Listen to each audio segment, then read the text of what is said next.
Hi, this is Minister Gail, and this is the Learning Hebrew class that is offered on Facebook and on YouTube. If you could get your Bibles out, you can use the King James Bible or do a Reams, NIV, Tanakh. Any Old Testament will work perfectly. Turn to Psalm 119. And we're going to learn the Hebrew alphabet in Psalm 119.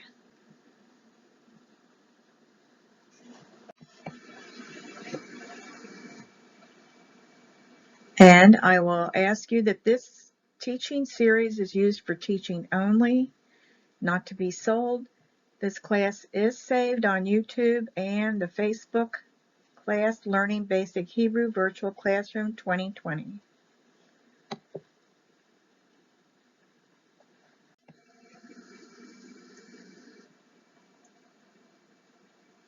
When you look at that, Psalm 119, the Hebrew alphabet is spelled out in 22 letters, sections of 8 verses per section. When you say the word alphabet, you are already speaking Hebrew for the first two letters, Aleph and Bet.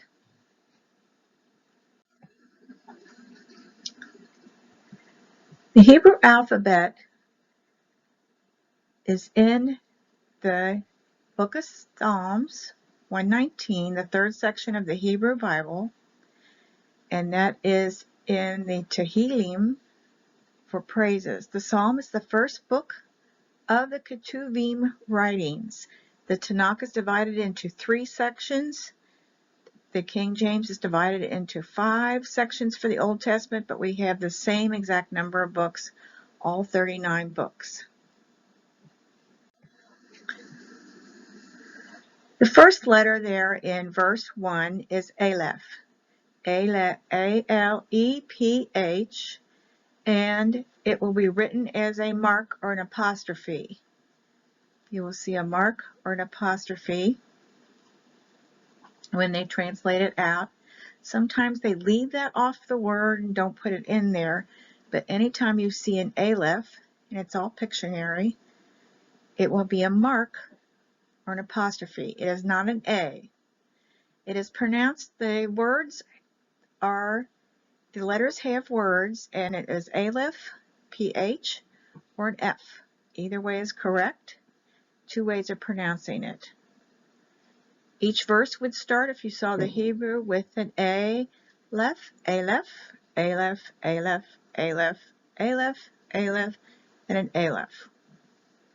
The dots and dashes are vowels, and we'll get into that later. Don't worry about those right now.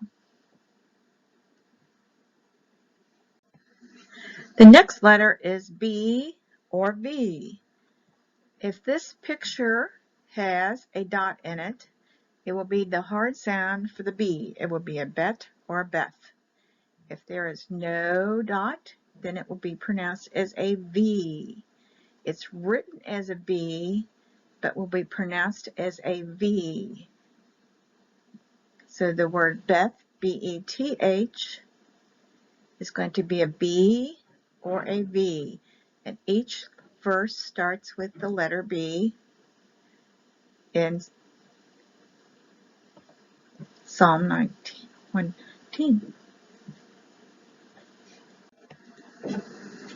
The next letter is G, Gimel.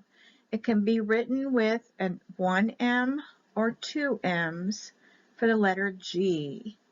It's G-I-M-E-L. And each verse for that section will start with the letter G.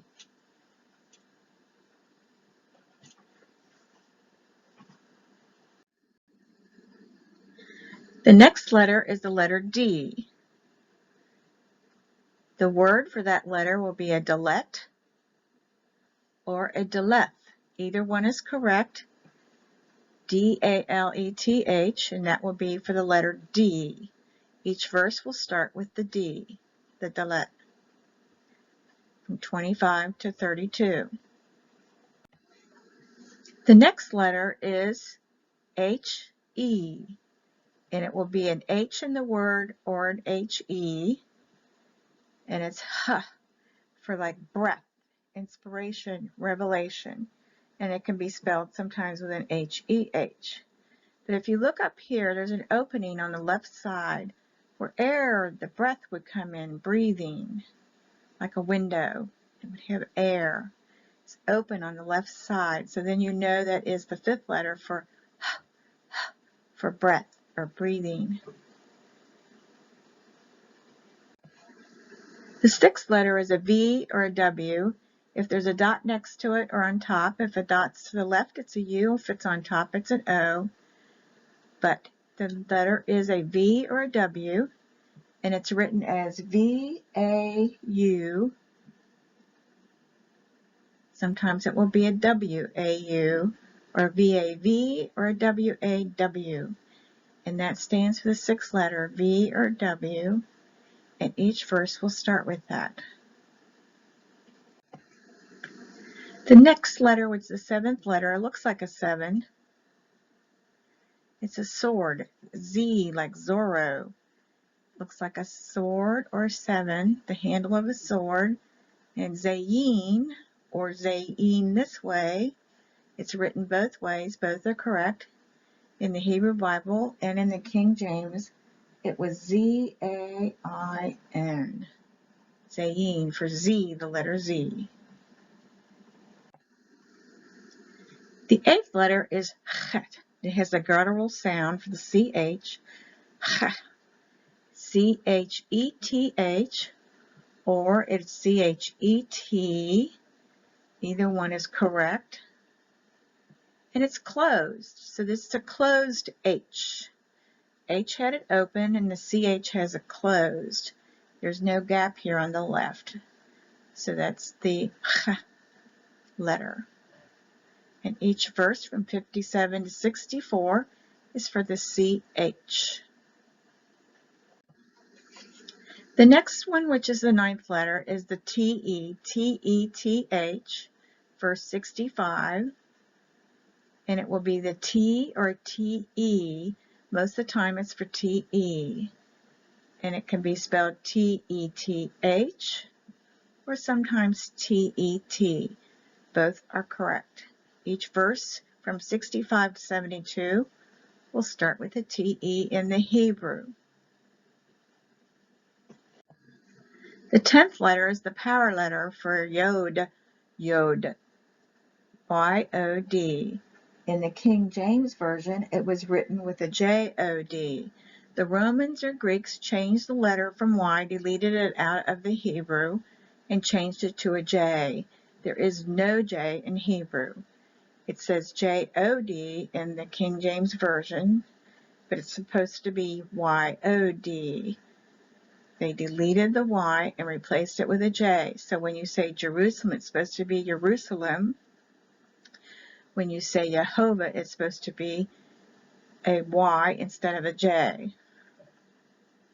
This is the power letter, the 10th letter.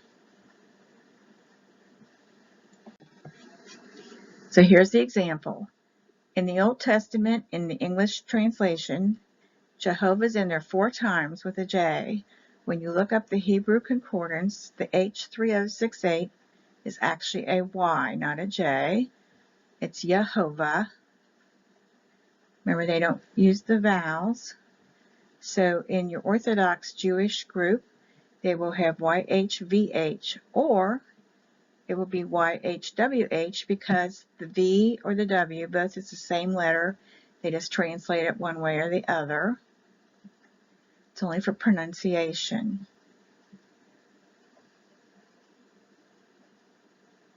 When you see it written out in Jehovah or Jehovah or Yahweh, the Jewish people, the Orthodox, will still just say Adonai, even though it's spelled YHVH, because they're afraid to say the name of the Lord. This stands for the name of the Lord. The next one is K or KH. Sometimes the K will be written as a C or a KA. If it has a dot in the center, it's a K. They'll have Kaf or ket, but it's still a K. Either one, it's a K. If you take the dot out, it turns soft and becomes KH. Chaf or chaf. The F is like a PH in Phyllis, pronounced the same way. So the PH is a F sound like an F, like in Phyllis. And then this is a Ch, the guttural sound, and KH. So when you go over here, KAPH, and that's how it was spelled. In the King James is CAPH. It's supposed to be a K. This is supposed to be a K for verse 81. And this starts in the Hebrew with a K. They're all K because they have a dot in the center of the letter. Remember, this says CAPH, but it's supposed to be a K.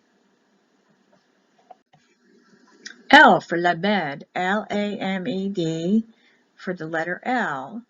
Each verse starts with the L, the lamed, lamed, lamed. Remember, the dots and dashes are vowels, and we'll do those later.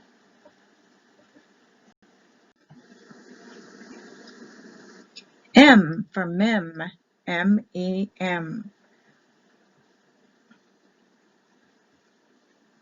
They only write it one way, mem, M. Verse 105 is N, noon. It's spelled N-U-N, but it's pronounced noon. And each verse will start with an N. And this is what this one looks like. For noon, N, N. Verse 113 starts with the letter S, samech. The Romans and Greeks turn this into an O, but it's actually an S in Hebrew. This is not an O. Google Images has it wrong also on some of their translations. It can be spelled samech or samech this way with the CH. S-A-M-E-C-H is for the letter S. Sometimes a soft C will be in the word, and it will have this letter pictogram here, and it will be a soft C. This is the mark again for ayin, the 16th letter, the third I, the I, and it will be a mark just like your aleph, the exact same thing for a mark. It's spelled A-I-N, ayin. Remember the I is pronounced like an E, or ayin. Either way will be spelled either way, and it's for the I. This is for the I, and each verse starts with the ayin. It'll be a mark. Sometimes they leave it there, sometimes they take it out. Okay, this one has two pronunciations. With the dot in it, it's a P, a hard sounding P, spelled P-E or P-E-H. Here it is a P-E. But when you take the dot out, it becomes an F or P-H. It will be Fay or P-H-A-Y. When there's no dot, it's the soft sound of an F or a P-H. With a dot, it's the hard sound of P. So over in the Hebrew, each one has a dot, so it's P, P, P. The next letter is the TS or TZ for the branch of righteousness or tree of life. This picture here has the spelling T-Z-A-D-E, or it could be T-S-A-D-E. Either one is correct. In the King James Bible, it had T-Z-A-D-D-I. So it's the pronunciation difference. Tasadi, tasadi. And it will be a TS or TZ in the word when it's translated. Either one is correct. These are all the TS or TZ, same caricature. The next letter is Q, Kof, Q-O-F, or Q-O-P-H. It's supposed to be a Q, Q-O-P-H, Q, but in the King James, it was written K-O-P-H. But the common Hebrew translation is a Q. They just went by the sound of the hard sound. And each verse starts with the letter Q.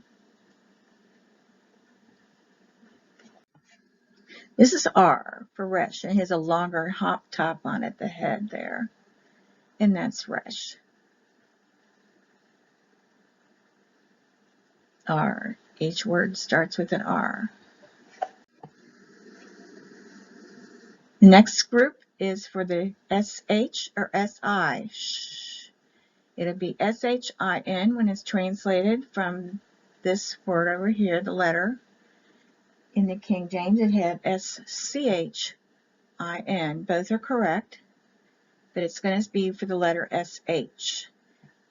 King James had SCHIN. That's when the dot is on the right side. Then it's an SH in the word, like shalom.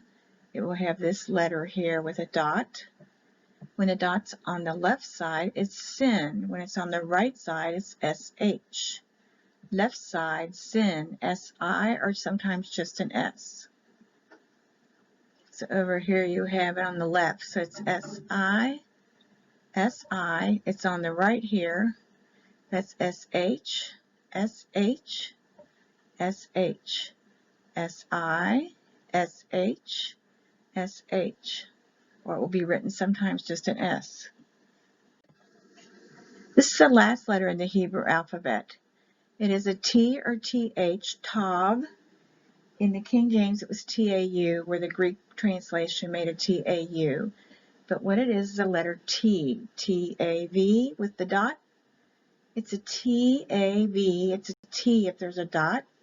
And they take out the dot, then it's a T-H, just a T-H in the word, just a T-H. Once in a while it was written S-A-V, but the letter is going to be a T or a T-H. T or T-H, and that's the last group of 8 in the book of Psalms.